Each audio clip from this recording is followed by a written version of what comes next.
30, 31, 32, 33, 34, 35, 35টা 35টা এদিকে এসো, তুমি ধরে থাকো, এদিকে এসো। আচ্ছা স্যার, এখানে কয়টা পেয়েছি? এটা কয়টা পাইছি? 35টা। এদিকে এসো, দূরে যান, এদিকে এসো। 35টা। এখানে দাঁড়াও। কয়টা পাইছি? 35টা। এদিকে বলো, ধরো, ওর দিকে ধরো। 35টা। কয়টা পাইছি? 35টা।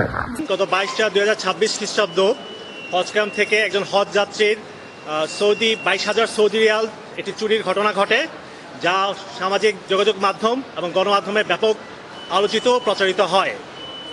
সিটিএসবি শুরু থেকেই উক্ত ঘটনায় জড়িতদের শনাক্ত এবং গ্রেপ্তারের জন্য নিবিড়ভাবে তদন্ত করতে থাকে। সেই প্রেক্ষিতে গতকাল বিকালে সিটিএসবি ডিআইজি মীর আশরাফ আলী মহোদয়ের প্রদত্ত গোয়েন্দা তথ্যের ভিত্তিতে চাঁদপুর জেলা পুলিশ সুপার মহোদয়ের নির্দেশনায় আমরা মতলবে একটি অভিযান করি।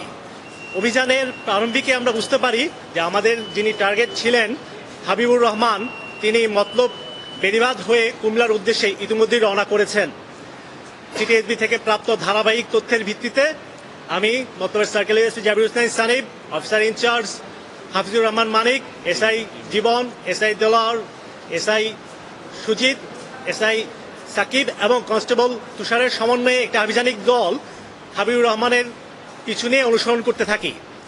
অভিযানের এক পর্যায়ে হাবিবুর রহমানকে অনুসরণ করার সময় দাউদকান্দি কুমিল্লা হয়ে মুন্সিগঞ্জের গজারিয়া তথা ড্যামরার শাউলিয়া 300 ফিট হয়ে যখন তিনি খিলক্ষেতে পৌঁছায়, আমরা তাকে অনুসরণ করে সেখানে উপস্থিত হই।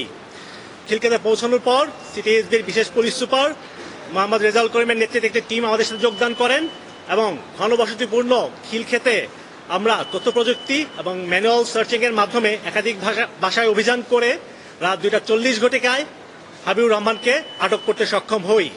হাবিবুর রহমানের দেওয়া তথ্যের ভিত্তিতে আমরা পরবর্তীতে টঙ্গী স্টেশন রোড থেকে নাদিমকে গ্রেপ্তার করি।